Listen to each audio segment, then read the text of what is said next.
జై శ్రీరామ్. శ్రీమాత్రే నమః. శ్రీ గురుభ్యో నమః. 2026 సంవత్సరం జూన్ నెల 14వ తారీఖు నుంచి 2026 సంవత్సరం జూన్ 20వ తారీఖు వరకు కూడా ఈ వారం యొక్క గోచార గ్రహ స్థితుల్లో ద్వాదశ రాశుల వాళ్ళకి, ద్వాదశ లగ్నాల వాళ్ళకి అసలు గోచారంలో గ్రహ గమనాలు ఎలా ఉన్నాయి? స్వక్షేత్రగతుడు ఉన్నాడు మేషరాశికి అధిపతి అయిన మంగళ్. అలాగే రవి వృషభ రాశిలో సంచారం చేస్తూ ఉన్నాడు. వృషభ రాశిలో ఉన్న రవి సూర్యనారాయణమూర్తి 16వ తారీఖు నుంచి వృషభ రాశి నుంచి మిథున రాశిలోకి మారుతుంది ఆయన గమనము. అలాగే బుధుడు స్వక్షేత్రగతుడు అయి ఉన్నాడు. ఆయన స్వక్షేత్రంలో ఆయన ఉన్నాడు మిథున రాశిలో, స్వక్షేత్రమైన మిథున రాశిలో. దేవగురువైన బృహస్పతి ఉచ్చస్థానమైన కర్కాటక రాశిలో ఉన్నారు. శుక్రాచార్యుల వారు కూడా కర్కాటక రాశిలోనే ఉన్నారు.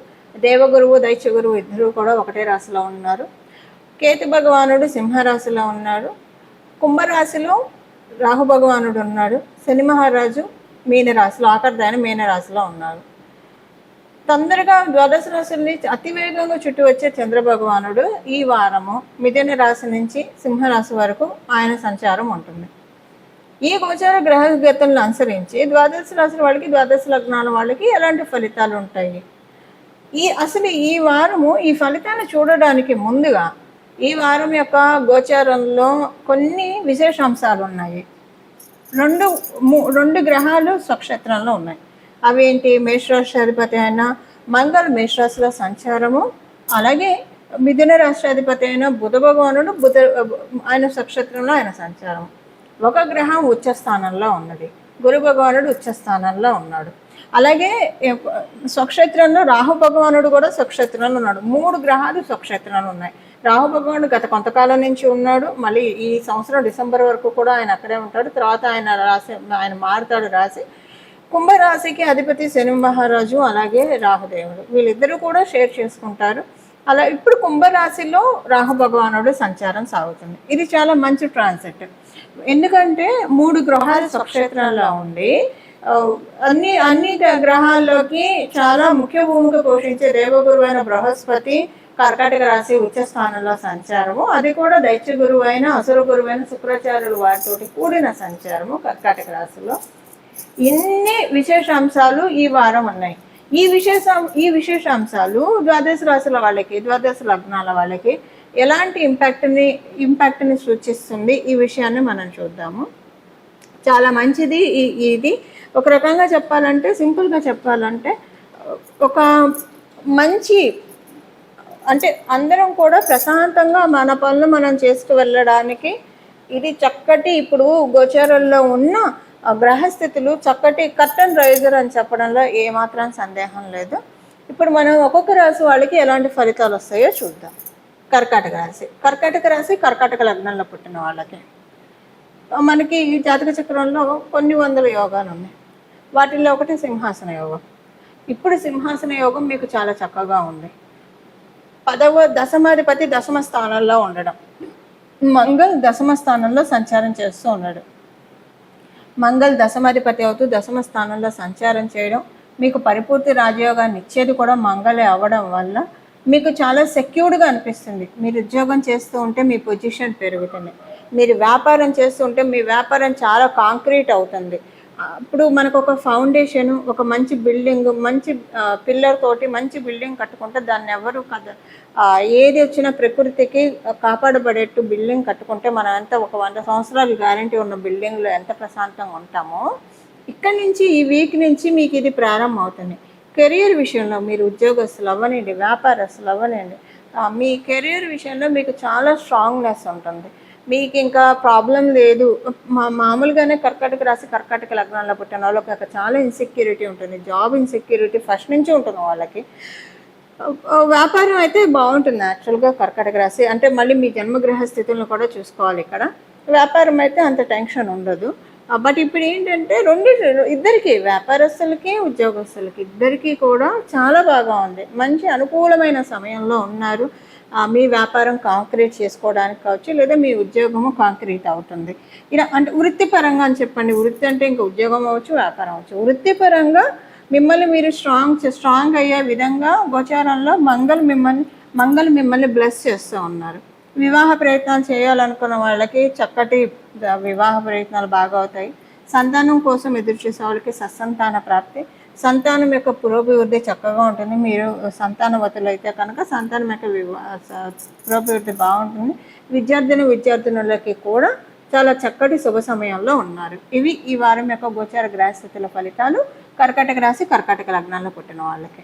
ఇవి ఈ వారం యొక్క గోచార గ్రహస్థితుల ఫలితాలు మీ రాశిలో ఉన్న వాళ్ళకి. ఇప్పుడు మనము పరిహారం ఏం చేసుకోవాలో చూద్దాం. 3 గ్రహాలు స్వక్షేత్రంలో ఉన్నాయి, ఒక గ్రహం ఉచ్చ రాశిలో ఉన్నది. అది కూడా ఉచ్చ రాశిలో ఉన్న గ్రహము తన స్వరాశి అయిన మీనరాశిని వీక్షిస్తూ ఉంది. అంటే గురు భగవానుడు నవమ దృష్టితోటి మీనరాశిని చూస్తున్నాడు. అంటే శని మహారాజును కూడా చూస్తున్నాడు. మీనరాశిలో ఉన్న శని మహారాజును కూడా ఆయన వీక్షిస్తూ ఉన్నాడు. ఇప్పుడు ఈ వారంలో ఉన్న గోచారము అత్యద్భుతంగా ఉంది. దానికి ముఖ్య కారణం గురు భగవానుడు ఉచ్చ రాశిలో ఉండడం. కర్కాటక రాశి ఆయన వచ్చేస్తాను, అది అన్నిటికంటే ఎక్కువ హై రోల్ ప్లే చేస్తుంది. అలాగే రాహు భగవానుడు కూడా ఆయన స్వక్షేత్రంలో ఉండడము, ఇది చాలా హై రోల్ ప్లే చేస్తుంది. అందులో ఆయన శని మహారాజుని చూడడం, నవమ దృష్టితో శని మహారాజుని చూడడం, ఇది చాలా మంచి క్యాలిక్యులేటివ్ పీరియడ్. అందరికీ కూడా క్యాలిక్యులేటివ్ పీరియడ్ మంచి ప్రొడక్టివ్ విషయాలకి చాలా బాగుంటుంది. చాలా మంచి పీరియడ్. ఈ సమయం మనందరికీ కూడా మంచి ఫలితాలను అందించడానికి గోచారం అంటే ప్రకృతి మాత రెడీగా ఉంది. అంటే ఇప్పుడు వడ్డించడం వరకే అమ్మైనా మనకు చేస్తుంది, కలుపుకొని మనమే తినాలి, లేదా నోట్లో పెడుతున్నాం, నమిలి తినే బాధ్యత మనదే కదా. అలాగా గోచారము మనకు అవకాశాన్ని ఇస్తుంది. ఆ గోచారం ఇచ్చే అవకాశాలు అంటే విస్తరలో వడ్డించిన ఆహార పదార్థాలు అని అనుకుంటే వాటిని కలుపుకొని తినడం మన కర్తవ్యం. అప్పుడే మనం ఆ ఫుడ్ని ఎంజాయ్ చేయగలుగుతాం. దాని ద్వారా వచ్చే శక్తిని, న్యూట్రిషన్ వాల్యూస్ని మనం మన బాడీలో రిటైన్ చేయగలుగుతాం. అలా ఇప్పుడు గోచారంలో అమ్మవారు అన్ని ప్రకృతి మాత అన్నీ వడ్డించి పెట్టింది. దీన్ని మనం ఎలా తీసుకోవాలి, దానికే పరిహారం చేసుకోవాలి. ఎందుకు పరిహారము? మీ జన్మజాతకం బలంగా ఉంటే కొంత మీకు వచ్చేస్తుంది. మీరు తీసుకున్న అంటే కలిపి నోట్లో పెడితేనే నావలి మింగడం వరకే. ఓకే, అంటే ఎగ్జాంపుల్కి ఇలా చెప్తే అర్థమవుతున్నా అని చెప్తాను. అలా లేకపోతే మీరు వెళ్ళి తినాలి. అంటే మీ అమ్మగారు వండి పెట్టారు, మీరు వేరే ప్లేస్లో ఉన్నారు, మీరు అక్కడ దాకా వెళ్ళి తినాలి, అప్పుడు వడ్డిస్తుండి తినాలి. అదేంటంటే దానికి ఏం చేయాలి, ఆ జర్నీ ఏదైతే ఉందో అదే పరిహారము. లేదా కలుపుకొని నవలి చక్కగా మింగడం ఏదైతే ఉందో అదే పరిహారము. ఏం పరిహారం చేసుకోవాలి ఈ వారం? చేసుకోకపోతే సింపుల్, అందులో 30% మనకు వస్తుంది. అంటే అన్నం వండి అక్కడ పెడుతున్నాము, మనం ఎప్పుడు వెళ్తే నైట్కి వెళ్తే అర్ధరాత్రి తింటే అప్పటికప్పుడు ఫ్రెష్గా వండి తిన్న వాటికి అర్ధరాత్రి అంటే ఏం తింటాం, ఎప్పుడో రాత్రి వెళ్తాం, ఏదో కొంచెం తిన్నామంటే తింటాం, పక్కన పెట్టేస్తాం, వచ్చేసేస్తాం. పూర్తిగా తీసుకోలేరు, అంతే. పరిహారం చేసుకోకపోయినా వచ్చేది వస్తుంది. కథ మొత్తం తీసుకుంటారా, కొంచెం తీసుకుంటారా, అది మీ చాయిస్. దానికి చెప్పడం నా ధర్మం కాబట్టి నేను చెప్తున్నాను. దానికి ఏం పరిహారం చేసుకోవాలో ఇప్పుడు మనం చూద్దాం. కేంద్ర స్థానం బలంగా ఉంది. దానికి కారణం ఏంటంటే దేవగురువు అయిన బృహస్పతి చతుర్థ స్థానంలో సంచారం చేయడము. అంటే 4, 7, 10 ఇవి కేంద్ర స్థానాలు. 1 కూడా వస్తుంది. 1 కేంద్ర స్థానం, కోణస్థానం 2 అవుతాయి. కేంద్ర స్థానం చాలా బలంగా ఉండడం వల్ల కేంద్రాలు విష్ణు స్థానాలు. విష్ణుమూర్తి యొక్క ఆరాధన, మీరు ఏ ఫామ్లో అయినా విష్ణుమూర్తిని ఆరాధించండి.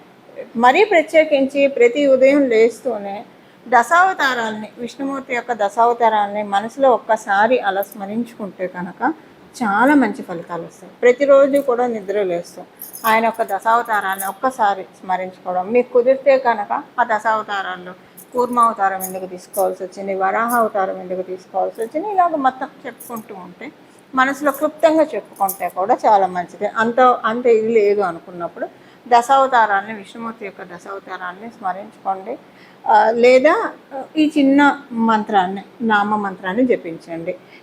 శ్రీరామ జయ రామ జయ జయ రామ, శ్రీకృష్ణ జయ కృష్ణ జయ జయ కృష్ణ, హరే రామ కృష్ణ హరే రామ రామ రామ హరే హరే, హరే కృష్ణ కృష్ణ కృష్ణ హరే హరే, హరే రామకృష్ణ. ఈ నామాన్ని జపించుకోండి. చాలా మంచి ఫలితాన్ని రాత్రిపూట పడుకునేప్పుడు స్మరించుకోవాలి. అలాగే ఉదయాన్నే లేస్తూ స్మరించుకోవాలి. మీకు ఎప్పుడు వీలు దొరికితే అప్పుడు మనసులో ఈ నామాన్ని ఇప్పుడు నేను చెప్పిన ఈ నామరాజాన్ని జపించుకోవడం, లేదా మీ ఇష్టదేవి దేవతలనైనా స్మరించుకోవచ్చు. మంచిది, ఎవరినైనా స్మరించుకోవచ్చు. బట్ కేంద్రాలు విష్ణు స్థానాలు కాబట్టి విష్ణుమూర్తి యొక్క నామస్మరణ అత్యద్భుతమైన ఫలితాన్ని కలగజేస్తుంది. ఇలాగా రోజంతా కూడా మనసులో ధ్యానించుకోవడము. ఇప్పుడు మనం రాత్రిపూట పడుకుంటాము, ఉదయాన్నే లేస్తాము. ఫిజికల్గా మనం లేస్తాము, మన బాడీ లేస్తుంది. కానీ మన ఆత్మ లేస్తుందా? మన ఆత్మ లేస్తే ఆత్మ చైతన్యం ఎప్పుడైతే కలుగుతుందో మన జీవితం సుగమం అవుతుంది. మనం చేపట్టే ప్రతి పని విజయవంతం అవుతుంది. అలాగే మనము ఏ పని చేస్తే మనం టువర్డ్స్ మోక్షానికి అటైన్ అవ్వగలుగుతామో అలాంటి పనులే మనం చేస్తాము. అంటే చాలామందికి ఉపయోగపడే పనులు చేస్తాము, మన వల్ల కొంతమందికి ఉపయోగపడే పనులు చేస్తాము. లేకపోతే ఇబ్బంది అయితే అవతల వాళ్ళని పెట్టకుండా మన పనులు మనం చేసుకొని వెళ్తాము. అలా మనం కర్మ బంధనంలోకి చిక్కుకోకుండా అంటే కర్మల్ని మనం ఫలితాన్ని ఆశించకుండా అలా కూడా చేస్తారు. కొంతమంది వాళ్ళ పనులు వాళ్ళు చేసుకుంటూ వెళ్తారు, రిజల్ట్స్ కోసం అస్సలు ఎదురు చూడరు. అంటే చాలా ప్రాక్టికల్ మైండ్ సెట్ ఉంటుంది. మంచి రిజల్ట్స్ వచ్చినా ఓకే, భగవంతుడు ప్రసాదించాడు అనుకుంటారు. ఒకవేళ చెడు రిజల్ట్స్ వచ్చాయా, ఇది కూడా ఈశ్వరానుగ్రహమే లేదా విష్ణు అనుగ్రహమే, దీంతో నాకు ఎంతో ఇవ్వాల్సింది కర్మభారాన్ని దీంతో తీసేస్తాడు అన్న ఒక యాటిట్యూడ్ తోటి వాళ్ళు వెళ్ళిపోతూ ఉంటారు. సో అది కూడా కర్మరాహిత్యాన్ని సూచిస్తుంది. ఇప్పుడు ఇదంతా ఎందుకు చెప్తున్నానంటే ఇప్పుడు ఉన్న గోచారంలో అలా మనల్ని మనం పెట్టుకుంటే అలా అంటే ఇవి కర్మలు ఆడాను అవుతూ ఉంటుంది. అది పుణ్యం అయితే సుఖపడటానికి మళ్ళీ జన్మలు ఎత్తాల్సి వస్తుంది, పాపం అయితే కష్టపడటానికి ఎత్తాల్సి వస్తుంది. రెండు మిక్స్డ్గా ఉంటే మిక్స్డ్గా రిజల్ట్స్ తీసుకోవడానికి ఎత్తాల్సి వస్తుంది. సో ఈ కర్మరాహిత్యం అనే స్టేజ్లోకి అసలు జ్యోతిషం ఉన్నదే అందుకని ఎవరి ఆత్మ చైతన్యాన్ని వాళ్ళు తెలుసుకోవడము, ఆత్మతత్వాన్ని తెలుసుకొని ఈ బర్త్ సైకిల్ నుంచి బయటపడడానికి మనకు ఉపయోగపడే ఒక చక్కటి గ్రంథము, చక్కటి శాస్త్రమే జ్యోతిష శాస్త్రం. ఇలాగా మనల్ని మనం బయటపడేసుకోవడానికి ఇది ది బెస్ట్ పీరియడ్. ఇప్పుడు ఇదంతా నేను చెప్తున్నా ఇప్పుడు ఇది మంచి పీరియడ్ కాబట్టి ఇప్పుడు నేను చెప్పిన ఈ నామజపాన్ని స్మరించుకోవడం వల్ల ఆత్మ చైతన్యం కలుగుతుంది. దానివల్ల కర్మరాహిత్యమైన స్థితికి వెళ్తాం. అంటే కర్మల్ని చేస్తాము, కర్మ ఫలితాన్ని ఆశించకుండా చేసి కర్మరాహిత్యమైన స్థితికి పొంది కైవల్యాన్ని, అంటే ఇప్పుడు కాదు వచ్చే జన్మల్లో ఒకటి ఫస్ట్ మనల్ని మన అర్హుల్ని చేసుకోవాలి కదా, దానికి ఇది బెస్ట్ అవుతుంది. అంటే లౌకికంగా ఏముండవు అసలు, ఇవన్నీ జరిగితే లౌకికంగా అన్నీ సులువైపోతాయండి, అన్నీ సులువవుతాయి, ప్రతిదీ సులువు అవుతాయి. సో అలా మనల్ని మనం పెట్టుకోవడానికి ఇది చాలా అంటే చాలా పర్ఫెక్ట్ పీరియడ్, చాలా సరైన సమయంలో సరైన పనులు మనం చేయడం వల్ల, సరైన నిర్ణయాలు తీసుకోవడం వల్ల సవ్యమైన ఫలితాలను అందుకుంటూ భగవద్ కృపతోటి మన జీవితాన్ని మనం సాగిస్తాము. ఇవి ఈ వారం చేసుకోవాల్సిన పరిహారము, అలాగే ఫలితాలు. అందరూ కూడా భగవద్ కృపతోటి చక్కగా సన్మంగళాన్ని వాళ్ళ జీవితంలో పొందాలని చెప్పి మనస్ఫూర్తిగా నేను కూడా మనందరి తరఫున విష్ణుమూర్తి పాదాలని శరణు కోరుతూ మంగళం. నమో భగవతే వాసుదేవాయ.